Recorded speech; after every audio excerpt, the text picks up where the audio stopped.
If you were a kid in the 90s, there's a good chance you'd have seen a certain wacky game show from Japan being broadcast on your TV.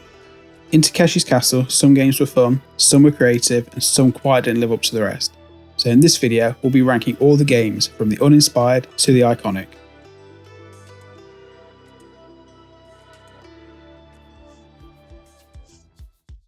Kicking things off with the least inventive of the games, this simply requires the contestants to sing a song and entertain the customers. If they are entertained, you make it through. If not, bouncers will be throwing you out. Contestants will be in need of a serious shower after this one, where they simply have to run through a muddy puddle and make it to the other side. Not much of a challenge, but sure to make a mess. In a game that infants could probably solve, contestants race to grab a shape and search for the corresponding hole that it fits in. Not the most challenging of games, but it helps be quicker to grab an easy shape. A fairly basic task as they slide down a hill on a giant sled and simply have to hop off onto a lily pad when they hit the water. All they have to do is stay on the lily pad to win the game. A simple game sees contestants rush to try and make it over the angled slippery wall. To help make it easier, there are ropes that they can use to pull themselves over, but they'll have to make it so far up the wall to be able to get them in the first place. Making their way up a hill into the fort, contestants will have to avoid the pesky guards who are waiting for them trying to shoot the paper ring on their heads. They can go for speed and avoid the guards, or shoot it out, but if they lose, they get sent back down the hill.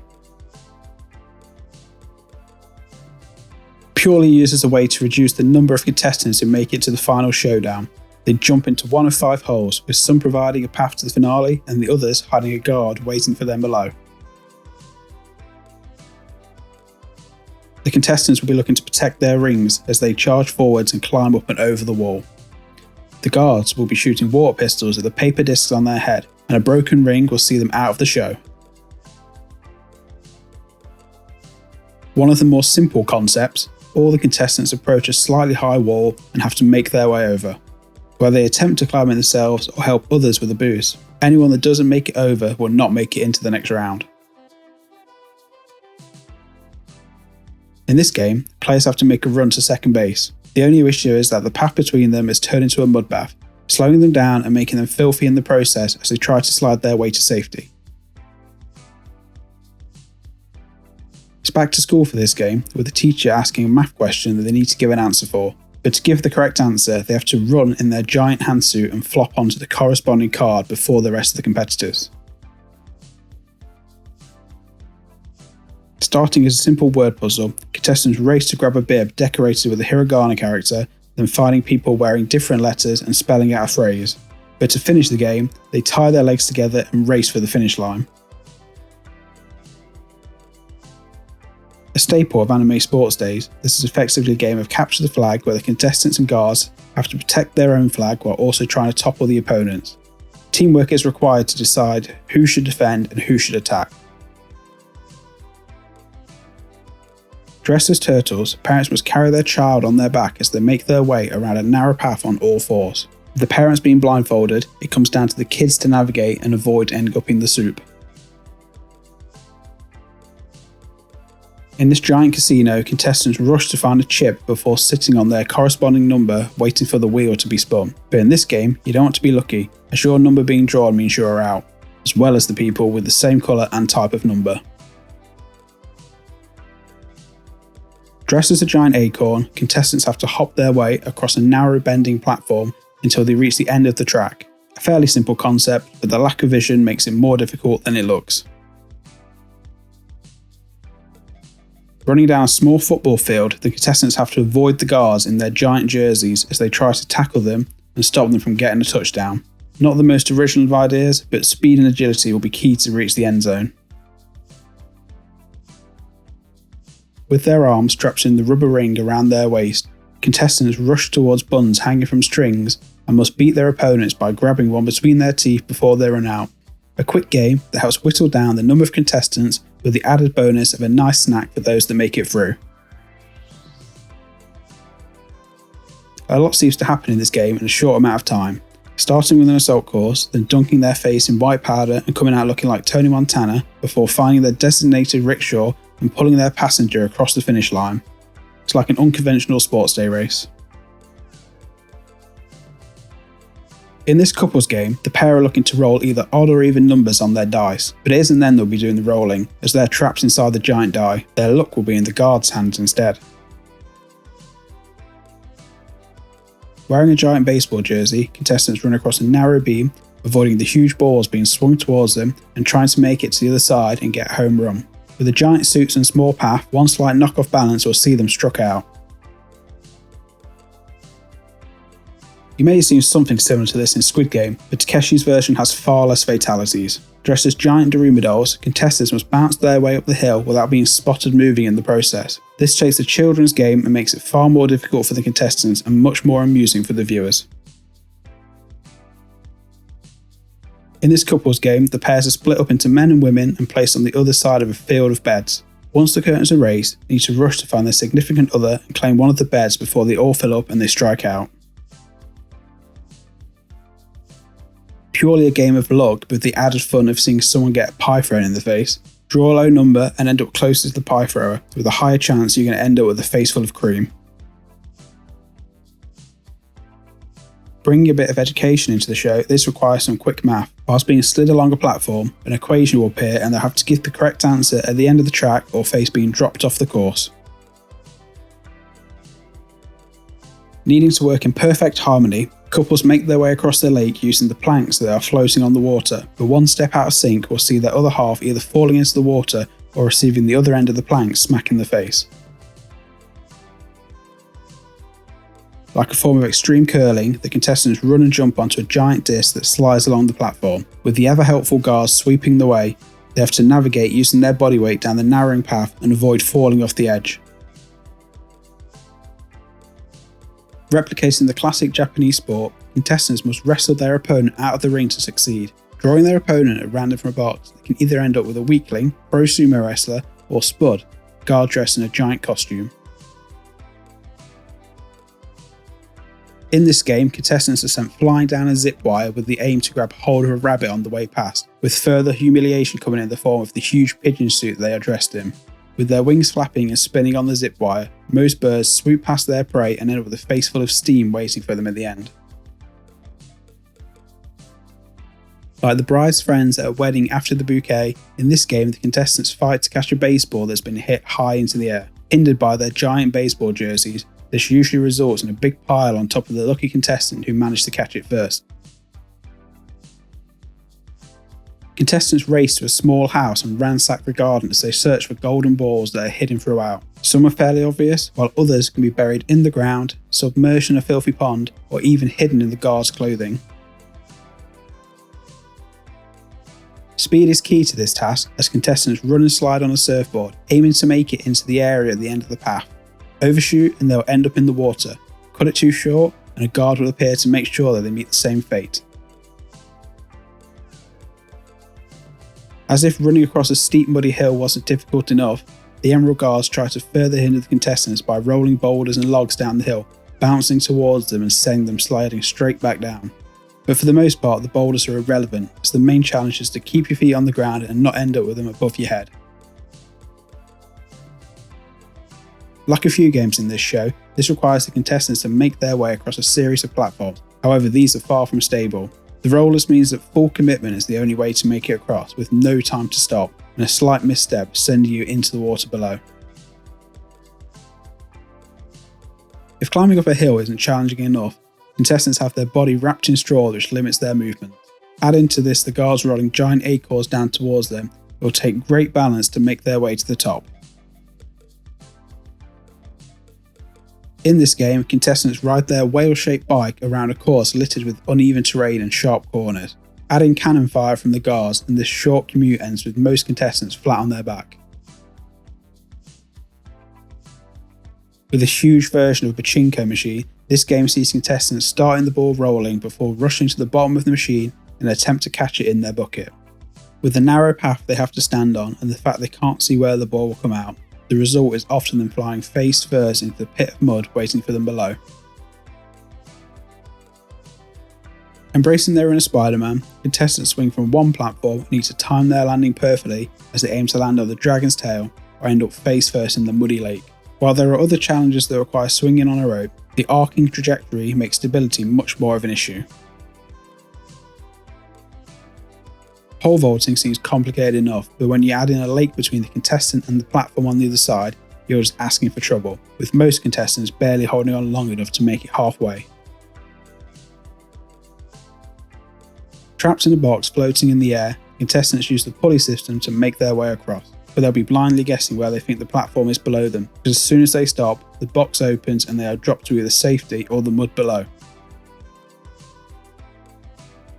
For some reason, this game starts with a crossbow, as the contestants select a kanji character that they will need to draw. Kanji can be difficult to draw at the best of times, but add a giant paintbrush and a slippy hill and the writing becomes a lot more childlike.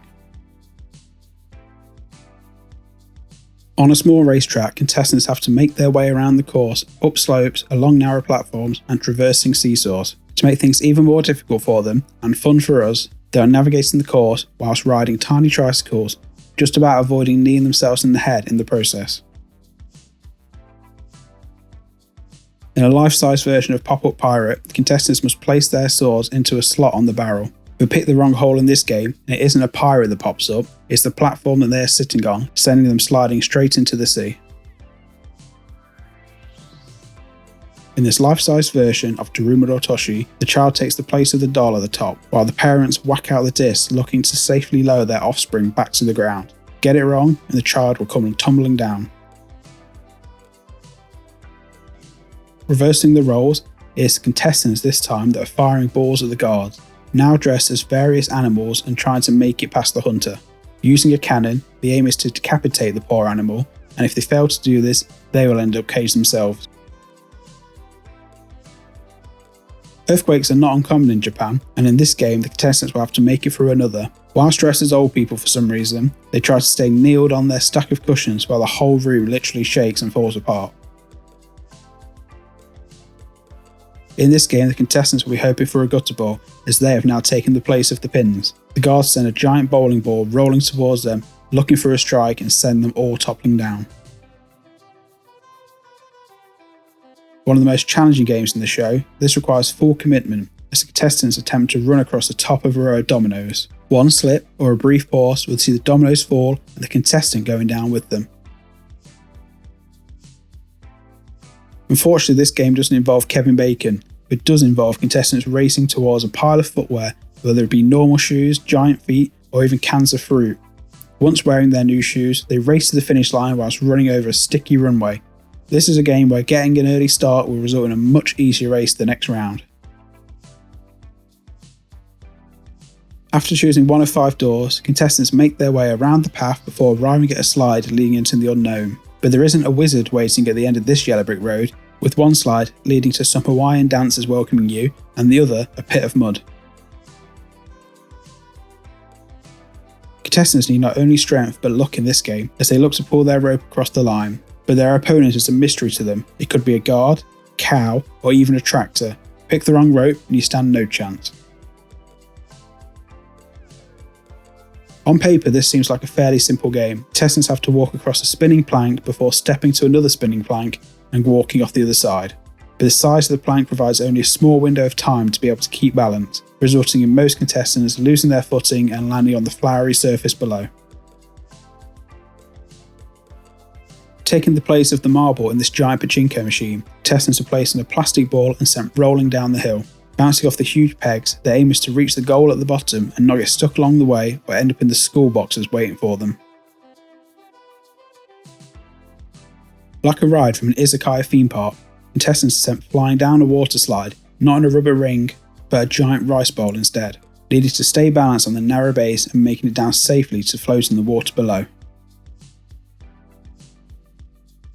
Like a child snatcher's lucky dip, parents must try and find their own kid who is tied up in a sack with just their arms sticking out, pick them up and carry them across the finish line. Once they get there, they can open the sack and see if they correctly identified their child or if they've just abducted someone else's. Like a scene from Looney Tunes, this game involves the contestants standing on a log and making it from one side to the other, but with an increasing slope, the further you go, the faster it rolls, meaning you need very quick feet to survive this. If you ever wonder what the saloon at Jurassic Park would have looked like, then Dino Ride provides the answer. Challenging the contestants by holding onto a booking dino and using a water pistol to shoot a bat that is flying around. A strong grip is essential for this game, as contestants have to wrap their body around a giant mushroom that is not only sent down a zip wire, but spinning at high speeds. Let go, and they don't simply fall into the water, they are sent flying in any direction. Making their way across a rickety rope bridge, it is not the boards breaking that the contestants have to be afraid of, but the guards who are firing cannonballs at them, trying to send them falling into the net below. Throw in that they also have to catch and hold a ball during this. It's no wonder that this game quickly reduces the amount of contestants that make it to the showdown. Riding across the waves, contestants are required to duck and jump on their board to avoid being eaten by the waiting shark, with perfect timing and balance needed to avoid all the obstacles. One misstep and they will be sent to the depths of the sea below. Contestants have to face the existential question of which door to choose as they run full speed at a series of doors, not knowing what is on the other side. It could be a net, a solid wall, or a sheet of paper they fly through. Once through one door, they are faced with another selection of doors, and again, and again, and again. Donning full horse costumes complete with a tiny jockey, the contestants race to the finish line with roller skates attached to their feet. But with it being a horse race, they will need to jump a series of fences that try to block their path to glory. Straight out of Raiders of the Lost Ark, Avalanche sees contestants having to ascend a steep narrow path while avoiding giant boulders rolling towards them, with only small gaps allowing them to squeeze by. With the addition of guards pushing them back in the boulder's path, this is one of the more difficult challenges in the show. After making it through the previous games in the show, contestants now come up against Takeshi himself as they attempt to storm his castle. Jumping in their futuristic carts, they must protect their own ring whilst trying to eliminate the guards and aiming to shoot down Takeshi to win the final game. Trapped in a real-life platformer, contestants make their way across the course whilst avoiding a range of traps. Whether it's the guards trying to grab them, swinging space hoppers, or rotating platforms, there is no extra life in this game if they fall. A simple game with hilarious results, as contestants have to swing their way across the water and get to safety on the other side. Equipped with their Velcro suits, they need to stick themselves to the side of the house and avoid bouncing back into the water. Surfing through the sky, contestants hop over the fish that are blocking their path before landing safely back on their surfboards, but usually missing it completely. Balance is key, with some contestants struggling to even make it onto the board at the start, plummeting straight into the water below. One of the most iconic games of the show, it mixes both luck and quick thinking to be able to make it through the maze. With so many doors, some being fake and some leading outside to the lake, it's easy to get lost in the honeycomb layout. Throw a couple of guards into the maze that are trying to catch them, and you end up with one of the most chaotic challenges for the contestants. And topping the list is a true classic game from the show, which no doubt ended with many injured shins. Contestants run full speed to try and cross the river using the stones in their path, but the identical stones aren't all too stable, with some sinking and sending the contestants crashing into the other stones and then the lake. Speed and commitment can help in completing this game, but can also hurt much more if you step on the wrong stone. So that's my ranking for all the Takeshi's Castle challenges. Let me know in the comments what your favourite game is, and don't forget to subscribe.